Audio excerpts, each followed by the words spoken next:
kick is blocked. Appalachian State has stunned the college football world.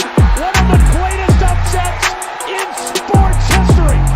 17 seconds, high formation now. Here's the snap. Winston rolling right. Throws the pass on the end. It's caught! It's caught! It's caught! Touchdown official! Calvin Benjamin. Knowles retake the lead with 13 seconds remaining. Tagovailoa trying to make up for it. Fires to the end zone. Touchdown! Alabama wins! Welcome back. We've decided to name this show Lateral Live because we're live and we're not really going forward or backward like we do on our podcast that we do about the past and the future of college football. This is the current. So this is week 2 of Lateral Live, where we talk about what's going on in the world of college football right now. Obviously, last week we had our season preview, and we appreciate everyone watching along and going back and watching. We had some technical difficulties with YouTube. We will be on there this week for sure. One, because as we said at the end of last week, this technically isn't live, but it will be airing at the same time on Facebook, on YouTube. Probably not Twitter this week, but we'll be back live on Twitter for opening weekend, which will be kind of hard to do. I know me and Dustin got both things going on, but we will have a show that Saturday because you can't miss opening kickoff, man. We're going to be ready to get up. Heck, I may get up at like 6:30 in the morning that day, man. It's time to go. Yeah, absolutely. Yeah. Dustin, before we get into some real actual college football games we get to talk about, it's a lean slate, as I like to say, but it's a slate nonetheless, and that's what matters the most.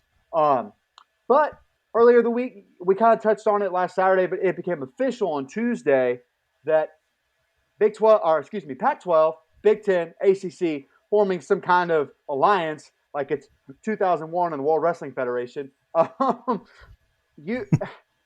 haven't really talked a ton about this is because we don't really know what the alliance is.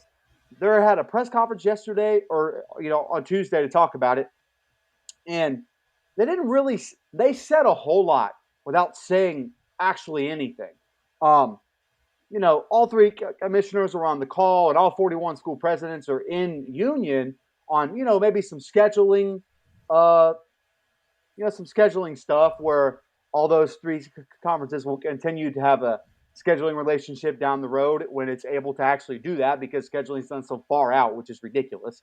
As we learned in 2020, you can schedule a game on Sunday morning and play that game on Thursday evening. That's kind of what 2020 had to bring. So I don't really see why it would make any difference now. But anyway, outside of that, I just think what the alliance is general interest.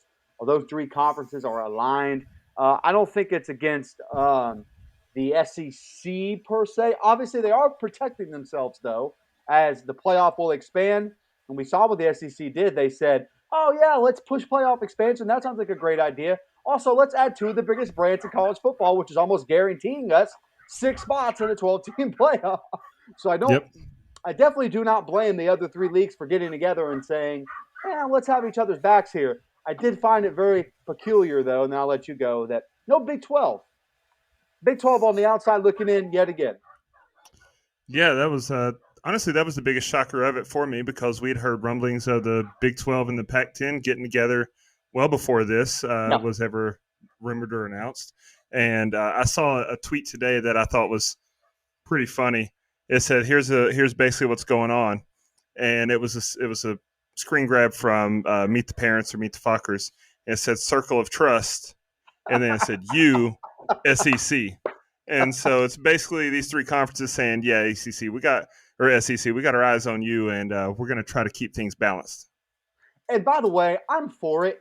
I'm not for them creating some super conglomerate conference, but I do think it's good for college football to have games like Ohio State, USC, Clemson, Oregon, Florida State, Michigan. Like there's a lot of, even games like Louisville and Michigan State. That's fun. Like those lower tier games that you see. Those are the kinds of matchups we're going to get out of the scheduling interest that all 3 of these leagues now have together. I don't think you're going to see some super conference because, again, we talked about it in an episode of our podcast a couple weeks ago where that's a lot of money spent on plane rides. So I don't know. I'm not so sure about that. But if you schedule 1 or 2 of these a year, you may get some really fun USC Michigan games, some really fun Ohio State, Florida State games. Like, there's a lot. That would not be fun for Florida State. That would No. not be fun for Florida State. Well, hopefully, by the time this starts to happen, it will be pretty fun. Hopefully. Don't know who's going to be the coach. Don't care about that right now. Just know hopefully by then it's fun again. It's fun to do the chop again. All right. So, Dustin. Yep. That's all interesting and that's all fine and good, but as much as I love the conference realignment talk, which we've talked about a million times, that we moved every team in the country around over and over and over again. It's time to talk about some real football, man. Here we go. Saturday, August 28th, college football returns. First kick. Are you ready, Dustin? Let's do it. All right, man. Here we go. First game on the docket that we have, and it's a big one. It's the one P5 game of the day, which I think is kind of cool that there's at least one of those. Nebraska at Illinois. That's 1 o'clock on Fox, so everyone gets Fox. Even if you don't have cable, you probably have a way to watch Fox. And so that's a pretty big game to come out in the quote-unquote week 0, which I'm a big fan of if it's done correctly. To me, this is kind of the marquee game of the day. And they had it on early, and I think that's pretty smart by Fox to just go ahead and put a Big Ten game on there. Now, look, it's Nebraska and Illinois. Let's not kid ourselves, but we'll be so football thirsty by then, it won't matter who it is. And so, Nebraska at Illinois, your initial thoughts?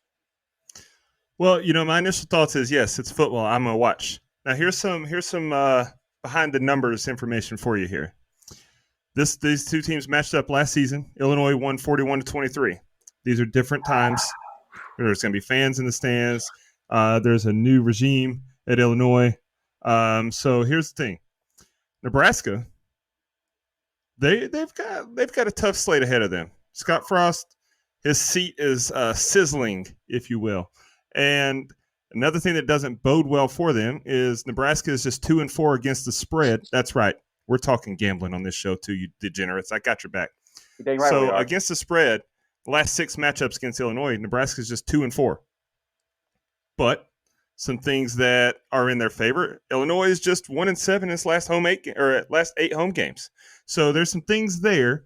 I got some more meat on the bone, but I'll let you have the floor for a minute. Give your thoughts. Yeah, let me just go a little bit big picture here. Obviously, Nebraska's had some off the field allegations about misuse of player benefits and breaking COVID protocols and all this other stuff. So there's a lot off the field. Not only that, but Scott Frost is on the hot seat. His seat is flaming hot. And then you've got on the other sideline, Brett Bielema back in college football after an NFL stint. Look, I'm not a big Brett Bielema guy as a coach. I think he's a fun character. And we talked about a couple weeks ago how college football is kind of losing some of those characters. But maybe some time away in the NFL gave him new outlook, new perspective. I still think it's hard to win at Illinois. I don't care how cool your uniforms are now. It's very hard to win there. It's champagne's not popping, if you know what I mean. Okay? And so I like what you did there. Yeah, you saw what I did there. Look, Illinois' offensive line is going to be really bad. And I'm sure that Brett Bielema will work in some new concepts that he took from the NFL, but we know what he likes to do. He likes to run the ball. And I think he's going to continue to run the ball at Illinois. And I just don't think with that offensive line, they're going to get a whole lot of movement. Now, we saw last year, Illinois beat the dog crap out of Nebraska. And so, will Nebraska be energized? New season, you got a full offseason. I know you had all this other stuff happen in the last few weeks, but is it such a mess there for Scott Frost that he can't go on the road to Illinois and win in week 0 after a full offseason in his program yet again? Is that the dysfunction that we're looking at? No, here's the thing here's the key that I'm focusing on. I think that this is finally going to be the year that quarterback Adrian Martinez puts it together for Nebraska. I think he's shown flashes and he was a highly touted recruit. It's just he's never really put it together. I think this is that season. Number one, I think he has no choice because he's got a coach that's on the hot seat. So if he's not getting it done, I think Frost will be quick to make a change there. But also something in their favor. Illinois had the worst defense in the Big Ten last year. They were ranked dead last statistically, And so I think Brett Bielema is going to get the defense right and the offensive line right, like you mentioned, but he's still a ways away. You can't really expect too much in year one. So, that being said, I look for Nebraska to squeak this one out. Now, the spread in this game, they're 7-point favorites. I don't know that they quite cover the 7. As weird as that is, they Right. just got too many distractions. You mentioned the off the field stuff they're dealing with. They also have allegations of a off the field analyst being used in a coaching role on the field last year that was not allowed, so they're getting investigated for that. Just a lot of stuff going on. So I look for Nebraska to squeak one out by about 4 points. I really want to go Nebraska here because I picked them last week to be an improved team. Again, that was before all of this nonsense off the field where that I think you don't welcome in distractions, especially this close to your first game. But let me give you a little bit of insight on Illinois, okay?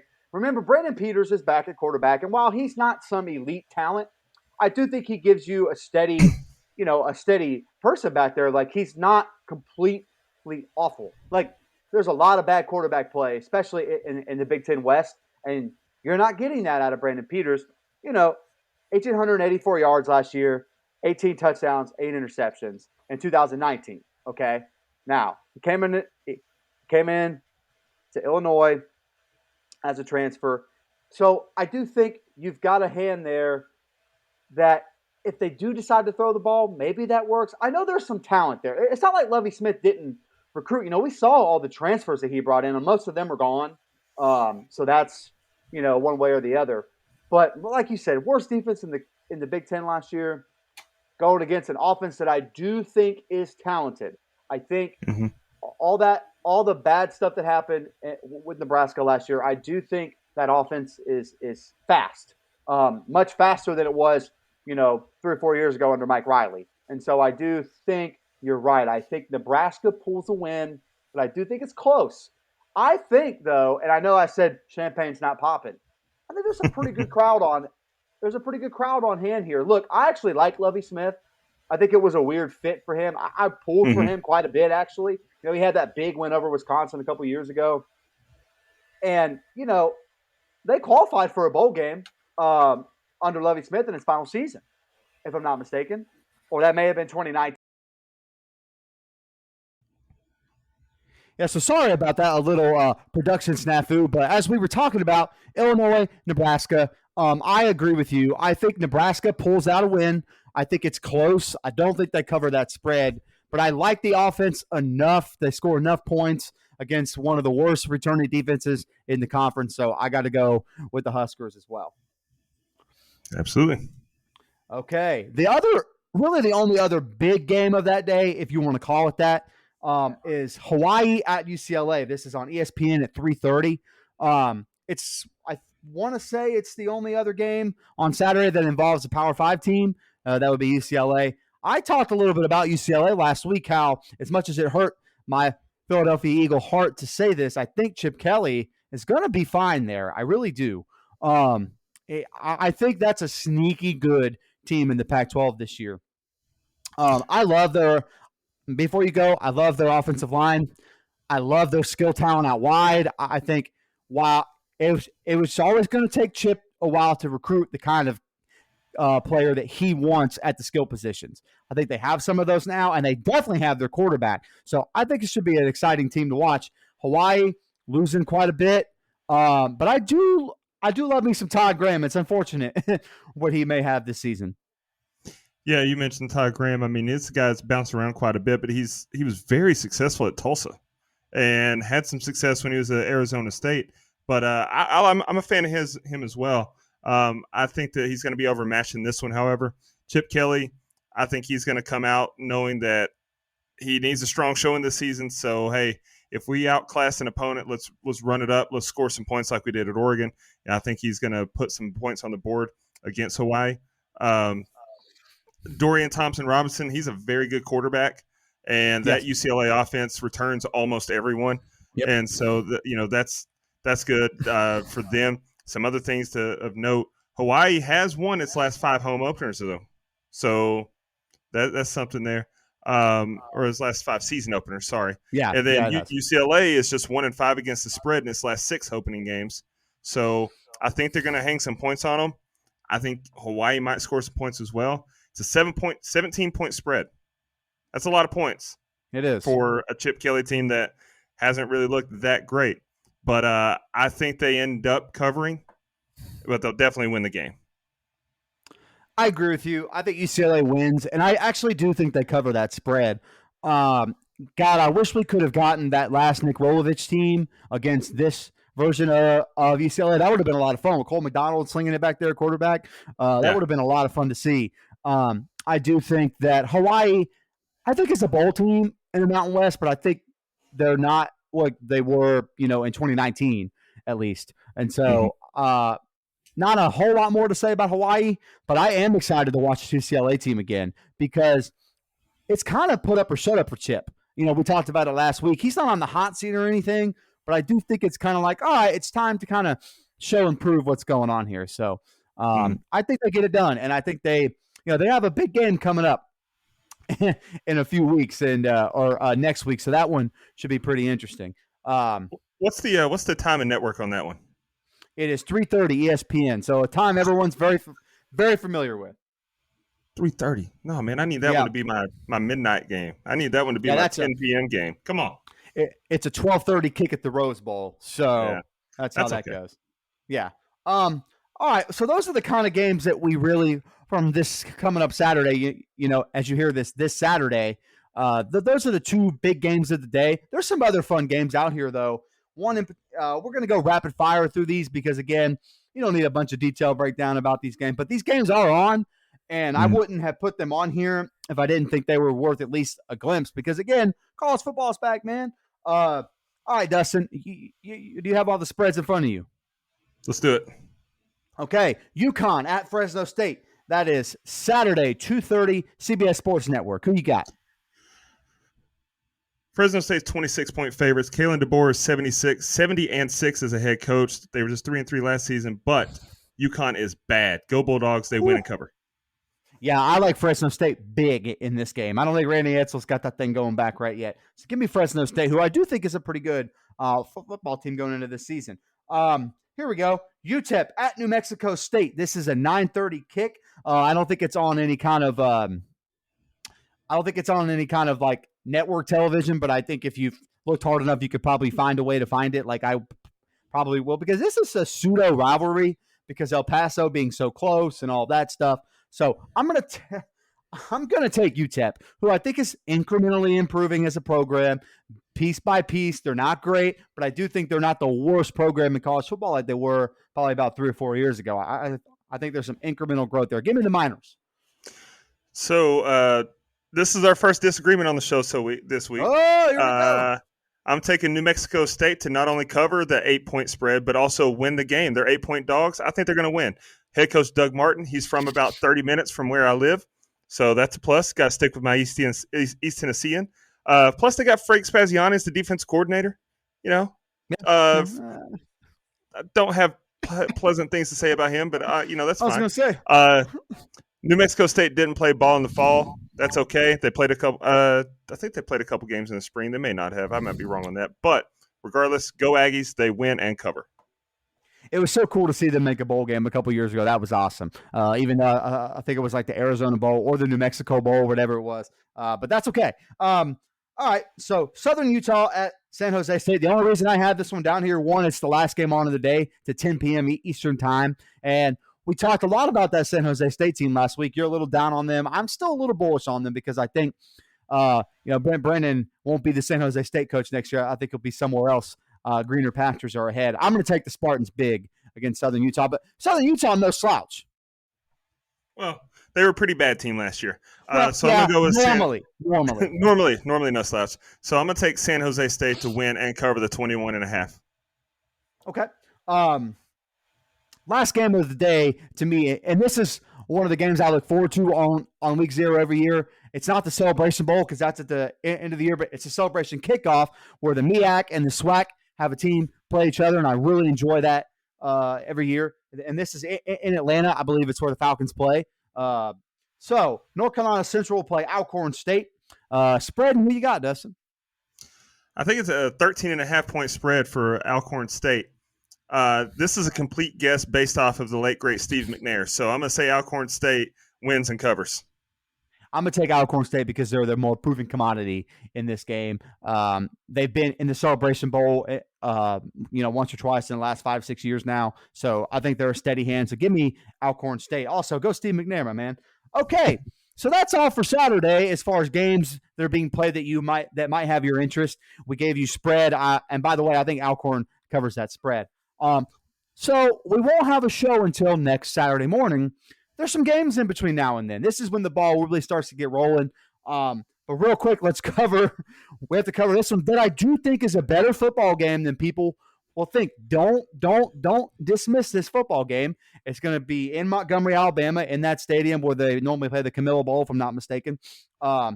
Jacksonville State at UAB. This is Wednesday, September 1st, 7:30, ESPN. Only game on.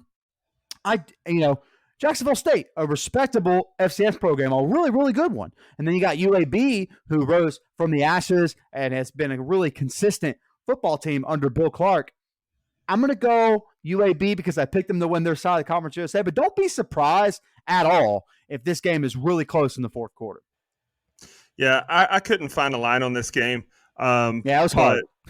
But I think it's going to be a tight game, like you mentioned. Bill Clark, this is probably his best UAB team since the program has been revived, and it's going to be a tough Jacksonville State team or defense rather, and that's an FCS playoff team. So I think it's going to be a heck of a matchup. I got UAB close. Yep, I do too, man. It was so cool to be on the sidelines. What was that, 3 years ago now when UAB won the Conference USA after only 3 years before that being shut down, not having a program. That was really cool to go down there and watch them in the Boca Bowl and all that stuff too. So really fun, a really fun story in college football that's not often talked about. But heck, man, even that second year under Jimbo Fisher, A&M struggled with them for a little bit. So a pretty good program that Bill Clark has built there. I think that's a sneaky fun game to look out for. All right, Dustin, I've talked enough about UAB and Jacksonville State. Thursday night is really where we start to see some Titans clashing, or at least in my mind. There's some really good football games on Thursday night, September 2nd. To me, one of the more interesting G5 games of the season. Honestly, I forget it. I keep forgetting that this game is happening, Dustin. Two Titans of the group of five facing off. You got Boise State at UCF, ESPN, 7 o'clock. Dustin, who's your pick? And give me the spread. All right, so the spread's only 4 points. It's UCF -4. So it's a close game, close predicted game. Now, here's the thing. Boise State, they return a hell of a quarterback in Hank Bachmeier. Yes, FSU fans are no stranger to him. We got to see what he was capable of when he came into Tallahassee in 2019 and looked the part. He looked the part. And they also returned 9 starters on defense for new head coach Andy Avalos. So he's got some dogs coming back. Gus Malzahn's taking over for Josh Heupel. That offense is high-powered, man. They averaged 568 yards a game last season, 42 points per game under Heupel. Malzahn's basically handed the keys to I won't say a Ferrari. I'll say he's handed the keys to a very nice pre-owned Mustang. Nate Craig Myers transferring in to UCF. He's on school number 3, previously at Auburn and Colorado State. FSU fans may remember that name from the recruiting days because we wanted him. He's a Florida native. Brandon Johnson transfers to UCF from Tennessee, so it's kind of funny. UCF got a Tennessee player. Tennessee got UCF's coach. Those two guys are going to give Dylan Gabriel a lot of big game experience, and they've also got over 1,600 career yards combined between the two of them. So that's going to be good for the passing game. My prediction, UCF should win what will be a fun game. The spread's 4. I think they cover. I think they win by a touchdown, but I expect this game to be fun for 4 quarters. I think this is a great football game. Everything you said, my only edge goes to Gus Malzahn and UCF. Eddie Avalos, first-time head coach at this level. He's used to calling plays, and that's fine and dandy. but it's Thursday night on the road, and I think we know that stadium there in Orlando will be packed for this game. I mean, this is a pretty big game to have on their campus there. And so Thursday night, you didn't get fans last year, and I think that place will be rocking. So you have to go on the road in a head coaching debut, and you have to play a really high-powered offense. And I really like this Boise State team. I think they got a chance to win the Mountain West, like a really, really good chance. Mm-hmm. But I think it's a little too much in this game. And I know we said this when they played Florida State in 2019, but this is a little different. It's going to be hot, Dustin. It's going to be real, real hot, real, real humid down there in Orlando. It's going to be muggy and nasty Thursday night at 7 p.m. Oh, absolutely. So give me the Knights. I think they cover that 4-point spread, but I think it could be 6, 7, 9 at the most. But like you said, I think it's a really fun game. Those weapons that Gabriel will have this season is a lot of fun. Like that's really good, man. Like that offense. If Gus, and I think this is giving Gus Malzahn new life. It's clearly he's changed up his hairstyle. He's not wearing the vest anymore. He looks like he's on vacation, but in a good way. He looks healthy. He looks happy. He doesn't have Auburn fans breathing down his neck. I think he's going to really have some fun with this. And so I think they show up and show out against Boise State, who I do think these are two of the top 5 group of 5 teams in the country right here. And then you get it opening week. Mm-hmm. And you mentioned the weather. It's the projected high for next Thursday in Orlando is 91, but there's also a chance of thunderstorms. So it is going to be muggy. It's going to feel like it's 100 degrees in a swamp. So good luck. Good luck with it. I'll say good luck with that, Boise State. You may win the rest of your games all year, but this one's going to be really tough. All we can hope is that Brian Harsin left around his hydration team, because Boise was hydrated last time that they came to Florida and played a game in that humidity. FSU was not. So I said it. FSU was not until Taggart sips his water. All right. So let's move on. We have USF at NC State. This is 7:30 on the ACC network. Before I throw to you, I just want to say, as much as I like Jeff Scott, as much as I like what USF could become under him, I'm going to take NC State big and to cover that spread. Yeah, I like that as well. So here's some things to consider. NC State, they're the consensus to finish second in the ACC Atlantic. The ACC sports writers they cast their votes, and it was pretty much unanimous. NC State's the second best team in the division behind Clemson. Dave Doran's team, they should be a lot more consistent offensively than they were last year. USF was bad last year. They were just 1-8 under new head coach Jeff Scott. They're picked to finish last in the AAC again this year. They do have, they've named their starting quarterback, someone that's played against NC State before. Charlie Weiss Jr. is going to trot out there. That's right. Charlie Weiss Jr. is the offense coordinator there. How cool is that, man? I still think that's awesome. But former UNC quarterback Cade Fortin's going to be the starting quarterback for him. But I just think that Devin Leary, he's going to have a field day, the quarterback for NC State. He's going to have a field day with that USF defense. So the spread, 17.5, they're going to cover. They're gonna score a couple late. They're gonna score early and often, and NC State should win by 24. Yeah, as much as I don't particularly care for Dave Doring, or Dave Boring as I call him, because I went to ACC Media Days and he put me to sleep. I do think this is a good NC State team, man. It's almost unfortunate because of my personal disdain for them. However, I do think they have a really good quarterback. And they've had this before. They have a really, really good quarterback. They have a defensive line again and a run game again. When is it ever going to be their time? Look, second in the Atlantic this year would be, to me, their time. I mean, they're not going to go toe-to-toe with Clemson unless, that game gets a little funky. But they have a chance to be second in the Atlantic outright for sure. And so I like them to beat this USF team bad. Now, that does not mean USF won't make improvements throughout the year and become better as the season goes along. I still think that program's 2 to 3 years off from being ultimately competitive in these kinds of games again, where they play Power 5 opponents. But I really like the NC. I like Devin Leary a lot. I wish he was Florida State's quarterback, but he's not. Put some respect on Jordan Travis, but yeah, I like him too. I like him a lot too. Let's stay in the state of Carolina real quick here, Dustin. This game is taking place in Charlotte. This is a couple days before the big Clemson-Georgia matchup there in the same stadium. This game is East Carolina at Appalachian State. It's a neutral site game. Another one of those Duke's Mayo, which is the best Mayo of all time, by the way. It's one half of the Duke's Mayo Classic here. This is a fun game most years. However, as much as I like what Mike Houston is doing at ECU, I think it's going to be really hard to go against a proven commodity, an App State that returns a lot of talent. They finally have a coach for a second year after a lot of turnover the last few seasons. I just think this App State program is such a well-oiled machine. And again, they took a little bit of a step back last year, not much, a little bit of a step back last year to take a step forward in 2021. And I think they're right there in the thick of it to win their division in the Sun Belt again. So give me the Mountaineers, but also give me the spread. Spread's 10.5. App State minus 10.5.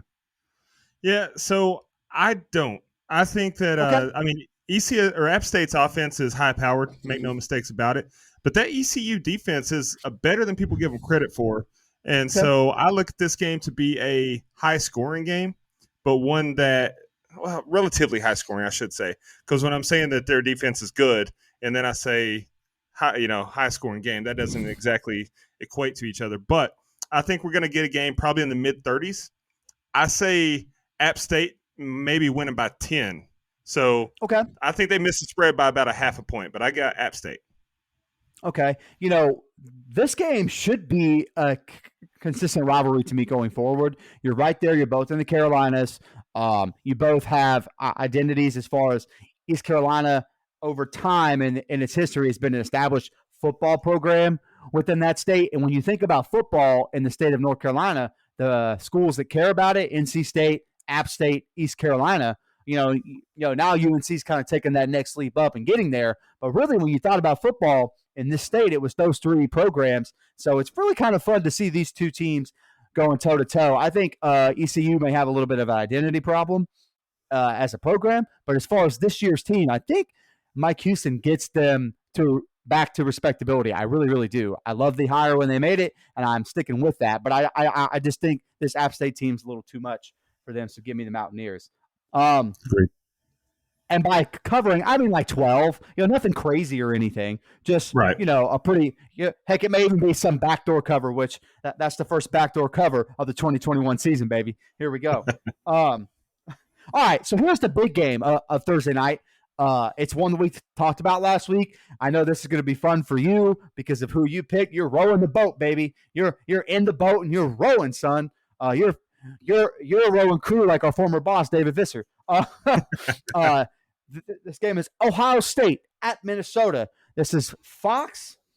This Thursday night, Fox at 8 p.m. Big game for Fox to get, in my opinion, on that opening Thursday night. I miss that opening Thursday night having big games like this. No more Clemson, Georgia Tech. I don't need to see that. I want to see teams that I think could be competitive against each other, and I do think this game will be really competitive. Now, Minnesota has lost some talent.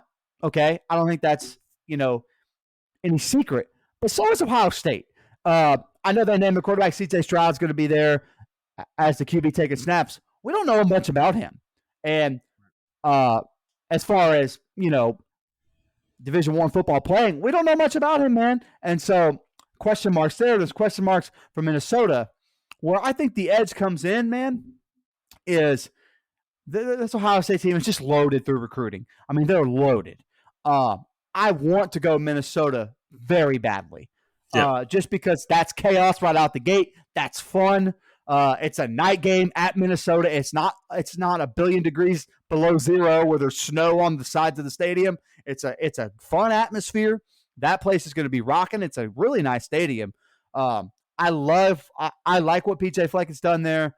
I just have a hard time picking against Ohio State in almost any game. I'm going to go Buckeyes, but I do think Minnesota covers that spread.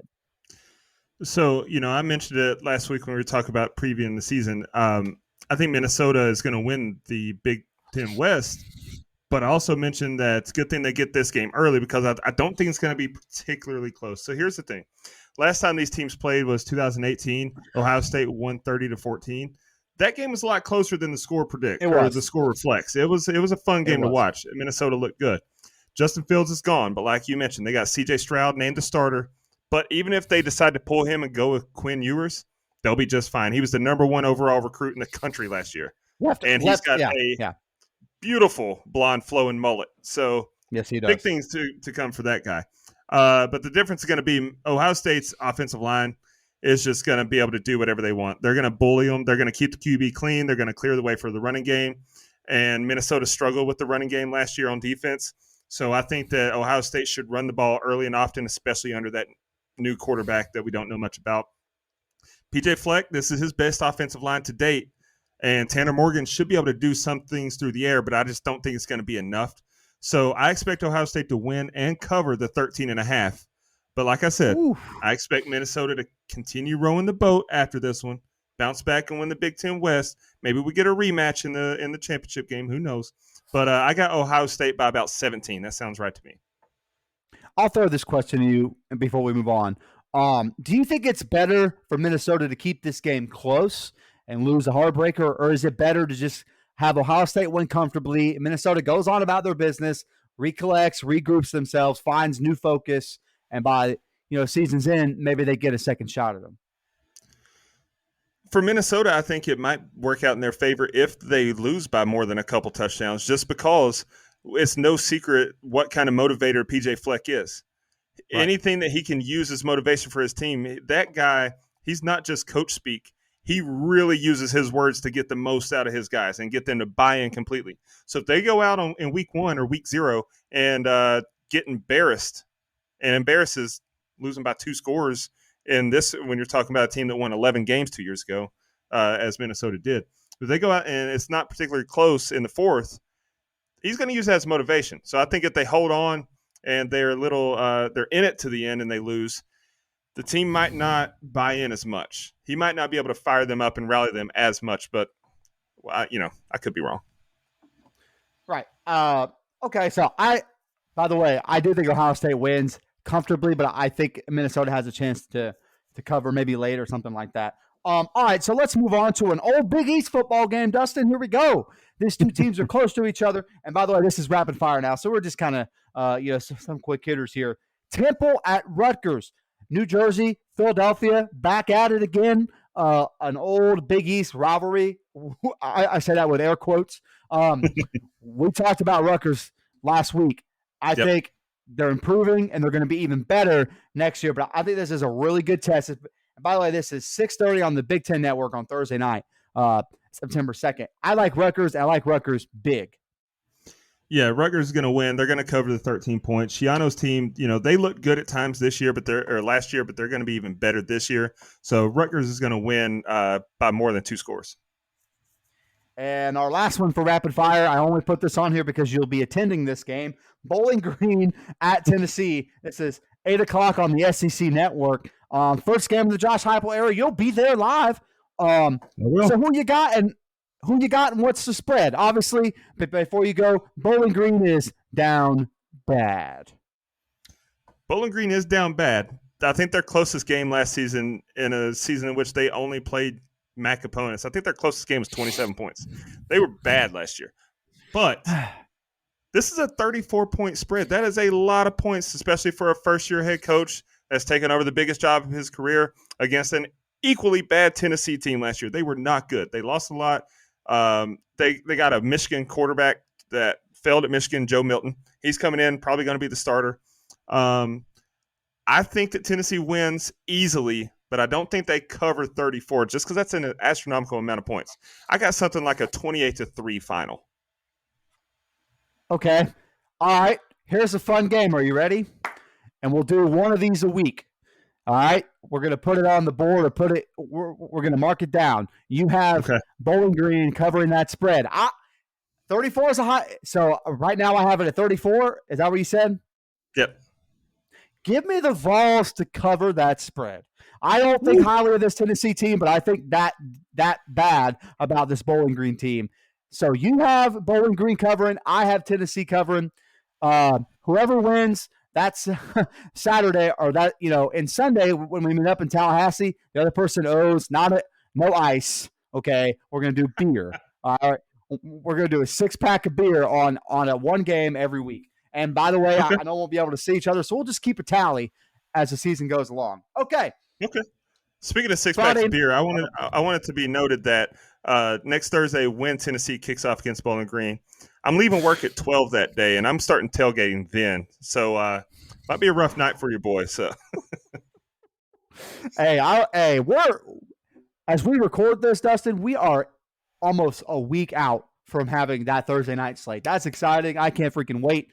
All right, so here we go. I can see Neyland Stadium from my desk at work, and so every day I'm like anxious. I'm pacing the office, thinking, Thursday's coming. But yeah, man, I'll be honest. I know we do our own show, but I am out of college football material to listen to. We need something's got to give, man. I'm ready for today as you find people listen to this. Okay, so let's go with Friday night. September 3rd. This is our last day of games because we're going to save Saturday, Sunday, Monday for next week's show, obviously, because that's the big kickoff weekend. So let's start right here. I think this is a big game.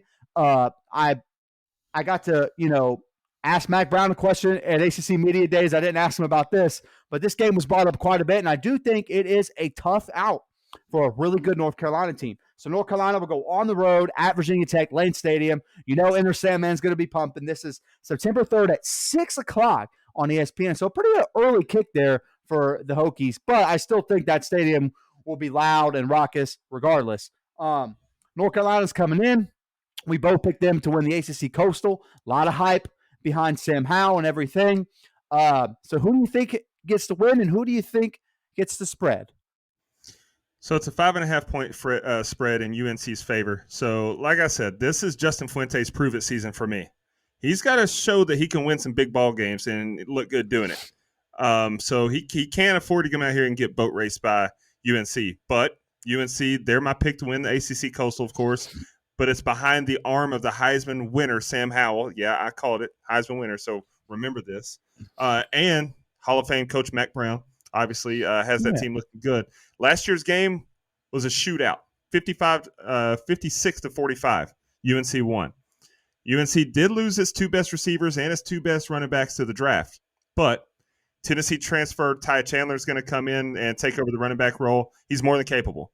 He's got over 2,000 career rushing yards and 13 touchdowns under his belt, and he's at a 4.9 yards per carry average for his career.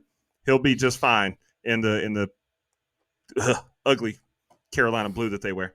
Lane Stadium, you mentioned it. It will be rocking. Inner Sandman is going to have that crowd hype from kickoff until it gets out of hand. Don't expect quite as many points last year or yards as we got in the matchup last year, but it'll be fun. UNC is a 5.5-point favorite, like I said. I've got them winning by a touchdown. I think around 38-31 sounds good.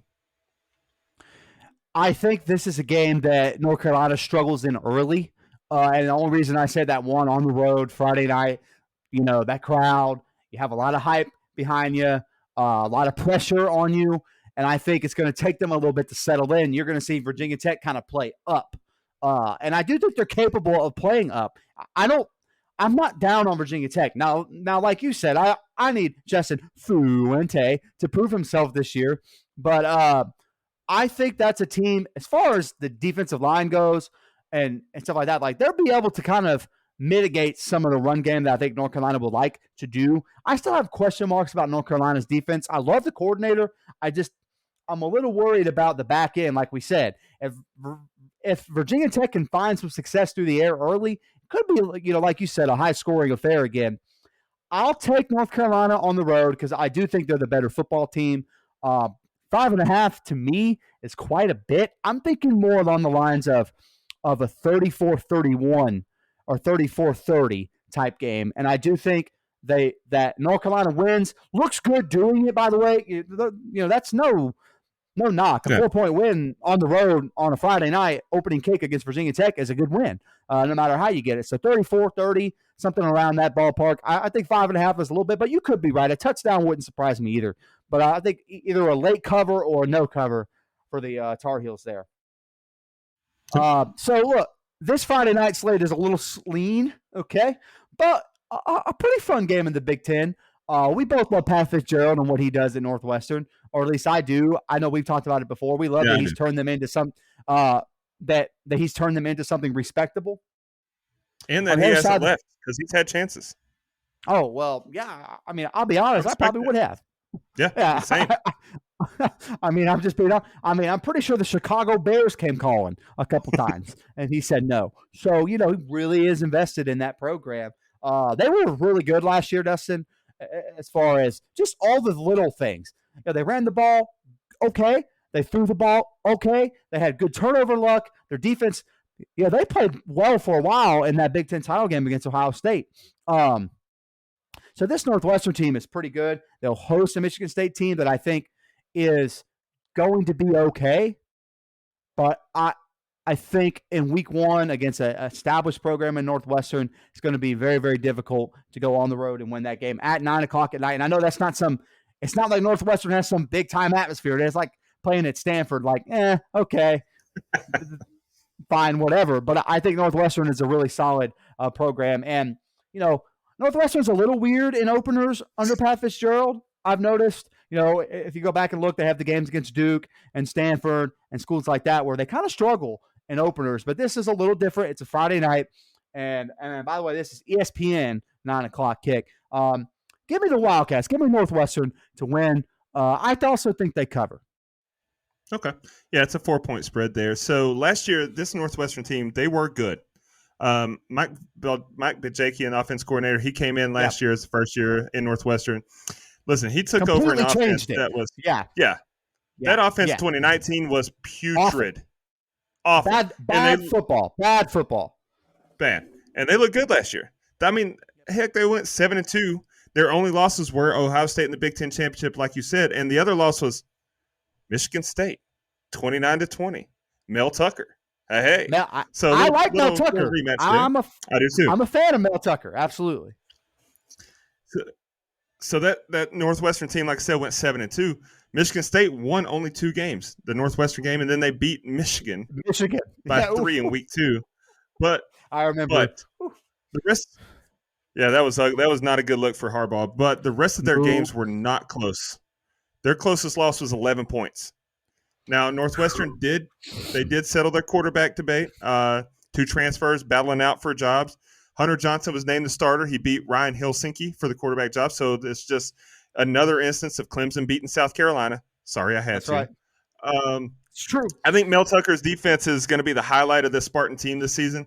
His offense will still be trying to figure out their identity. I think they'll come around, but the defense is going to shine. But, I think this is going to be a decent game to watch. Northwestern's 4-point favorites. I think they win and cover. I'm thinking like a 28-23 final Northwestern. And by the way, I'm with you. I love that Spartan defense. A lot of times over the years when you think about Michigan State, you think about them normally having a good defense. But I think under Mel Tucker, they're fundamentally sound. They'll know where they're supposed to be. So I don't expect like a lot of explosive plays in this game because I think both defenses are pretty good. But I do think that Northwestern wins and covers as well. That's a pretty fun Big Ten game on a Friday night when there's not a whole lot else to do. I'm in on that. Now, most years that's what we like to call, no offense, the Pam Ward special. But for a Friday night kick, I'm in. By the way, the Pam Ward special, for those of you that do not know, is a sleepy noon game. Little nap time in the Big Ten, if you know what I mean. Okay, so let's go rapid fire to close this thing out, Dustin. We're staying in the state of North Carolina. 2 North Carolina teams playing each other again. Here we go. Duke at Charlotte, which is fun, by the way, because we've talked about the program that is Charlotte before, me and you, where I think they're invested. They're in a great place. As far as city-wise, they're located around a lot of recruits. Since their rise to, big-time, FBS football, schools like East Carolina and Duke and everybody else have kind of struggled to maintain some of that talent because Will Healy is the coach there, and I really like what he does. I think they're invested in the future, and they're adding more onto that stadium. I think this is a bad Duke team. I think that Cutcliffe's time is up there. And look, as much as I respect David Cutcliffe as a football coach, He sure didn't respect Jimbo Fisher in 2013 at the middle of the field, but that's neither here nor there. But I'm not a big fan of this Duke team. I think this Duke team is one of the worst that Cutcliffe's had since he's been there. Now, those first 2 or 3 teams are really, really bad, okay? Don't get me wrong. They're not that bad, but after seeing them last year, they mailed it in. They didn't want to be there. They let a Florida State team beat them that wasn't any good at all. So could they be a little better? Yeah, but I actually like the way Charlotte's going. To me, this was a toss-up. I know I'm talking too much about a rapid-fire game, but I really like the program in Charlotte. So I'm going to take – you know what? I'm just going to take Charlotte. That's what I'm going to do. We'll see what happens. Okay. All right. I was wondering if we were going to mix it up. I mean, we've been pretty much in agreement this whole show, which is not like us typically. But this is rematch from last season. Duke blew the doors off of them, 53-19. I know. And this young defense that Cutcliffe had last year, they're pretty much all back, more experience. So it's a 6.5-point spread. I like Duke to repeat, not the margin of victory of last year, but I think they win again, and they win by more than a touchdown. So give me Duke in the cover. Hey, and by the way, I could be completely wrong. I like Will Hilly as well, so I don't want it to sound like that. No. He's got the program heading in the right direction, but yeah. There's a part of me that just has this natural instinct to pick against Duke, so that's how that goes. Nothing against Cutcliffe. I wish he was still the coach. I wish he was the coach of Tennessee. They should have hired him a long time ago. Anyway, that's neither here nor there. Okay, last game. Old Dominion at Wake Forest. This is Friday night, 7 o'clock on the ACC Network. By the way, you can watch Duke and Charlotte on the CBS Sports Network at 7 o'clock as well. So Old Dominion at Wake Forest. A couple years ago, Old Dominion kind of came onto the scene, had a good win against Virginia Tech. Not really sure a whole lot about this team this year, but I do know that I think this Wake team is pretty good. We saw them last year and the year before that. They're kind of every 3 or 4 years or so, Dave Clawson kind of builds something back up to be, an 8-win, 9-win kind of football team. And I think maybe they're at that line again. So give me the Deeks to win and cover. Great pick. Wake is going to win by a lot. I don't think they cover the 32.5 though. That's just a lot of points. Any spread that's over 30, man, I just get a little. It turns my stomach a little bit. So give me Wake by 30. Now, if they kick an extra field goal and they get to 33, you're welcome. But give me Wake by 30. Well, I'm glad you said that number because 30 is also my limit on spreads, which is why for the Tennessee game, I bet you because it was at 30. If you gave me 30.5, I would not have taken that bet. It's at 34, my guy. It's at 34. Oh, I'm still going to take it. It's too late now. I thought you said 30, but it's too late now. I'll take it. Give me the Vols in that spread, baby. You'll be buying me beer on Sunday. Can't wait. So that's it as far as leading up to the big Saturday kickoff. There's a lot of meat on that bone, so that show will probably be a little bit longer than this one because there's just a lot to talk about. We have a lot of games coming up, but I think you should be excited about the slate here on Saturday, and you should be excited about the week to come because Wednesday, Thursday, Friday, you've got college football back on your TV, and that's all we can really ask for after the year that was 2020. Dustin, any final thoughts before we get out of here? Keep rowing that boat. Just keep rowing that boat. Come on, Charlotte. Do it for me. Do it for me. Do it. Okay. All right. Hey, we will see you next Saturday, same time. We both may be hungover. Can't wait. We're going to talk college football. It's going to be awesome. We will see you next Saturday on the Lateral Live.